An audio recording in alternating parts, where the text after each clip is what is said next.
Hello everybody, Troy Deutmeyer, Pioneer Field Agronomist here in Northeast Iowa, bringing another one of the 2025 customer winter agronomy updates that we just wrapped up here last week.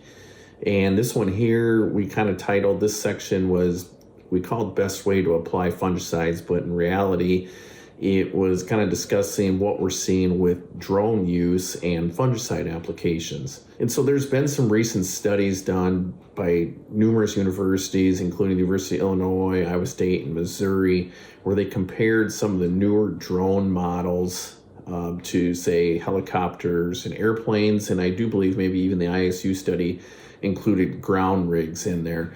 Now, there's been some very good updates to some of the newer models of drones, and two of those major updates that I feel have really improved the application quality of the drones is the terrain compensation and also the atomizers that are being put into the spray system to create a very, very fine spray droplet that's given us a very nice uniform pattern that can be pushed down into the crop canopy with the prop wash, if you will, that downdraft that drone creates. So that terrain compensation obviously is very important for us here in Northeast Iowa with our hills. You can program the drone to stay just a certain height above the ground, just like you guys, many of you do with your boom height controls on your sprayers. And so this is allowed for very consistent height, which allows for a very consistent pattern.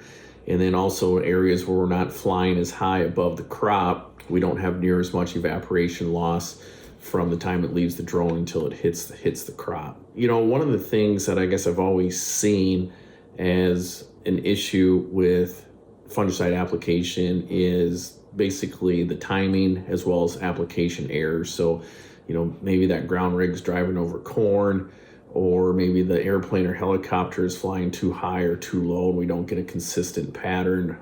Too high, maybe we get too much evaporation by the time it hits.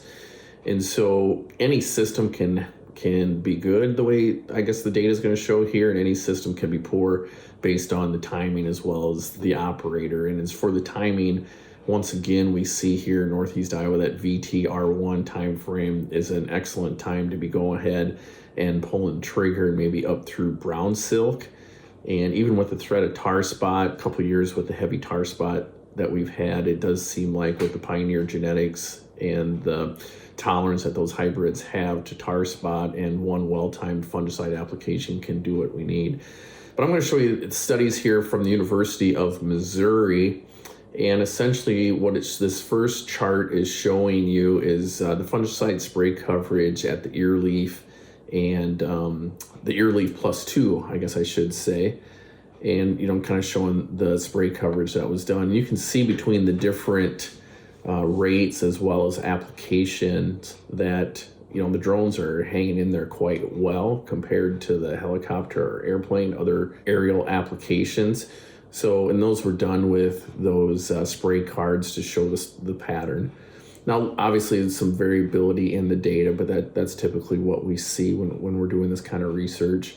An interesting chart as well is looking at the average tar spot leaf coverage at R6. So this is essentially saying how much tar spot is on the plant.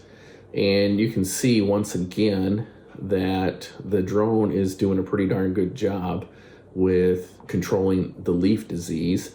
And you can see there wasn't a whole lot of difference in this as far as the disease goes with the amount of gallonage per acre that was being used. So again, drones showing to be doing a pretty darn good job. And then the final chart that I'll pull up here is, you know, the airplane versus the drone, the UAV, and when it comes to yield, right? And at the end of the day, yield is what's important. Now, numerically, there are some differences there, but when you look at the data and run statistical differences, there basically, you know, was no difference between, you know, the drone as well as the airplane. And so I guess the take-home message here today that we've seen not only in my own personal experience with customers as well as some custom applicators that are now using drones is we seem to be getting just as good of coverage, disease control, and yield from the drones as we are, say, the helicopters and airplanes. And it's darn close to what some of the ground rigs are doing. We actually had a customer last summer who actually left a few strips with his ground rig, and they did purchase a drone, and the yields were very similar between those two treatments. So again, the take-home message is the most important thing is having a well-timed fungicide. And again, for us here in Northeast Iowa, that's basically from tassel time to about brown silk. And then the other thing is making sure the operator does well, whether it's, ground rig, not having too much iron blight, to, those airplanes, helicopters, as well as the drones, going at the right height and the right spray width patterns to match their coverage. So this summer, I guess if you're looking at a fungicide application and there's someone who can do a well-timed drone application, I guess I would not hesitate to have them do that. Like I said, all three different types of application methods can do a good job. So that was kind of a key learning for us this summer here in Northeast Iowa. If you have any other questions, be sure to contact your local Pioneer sales representative. Thank you. That concludes this Pioneer Agronomy video podcast. Visit our page on pioneer.com and follow us on Twitter and Facebook for more agronomy insights.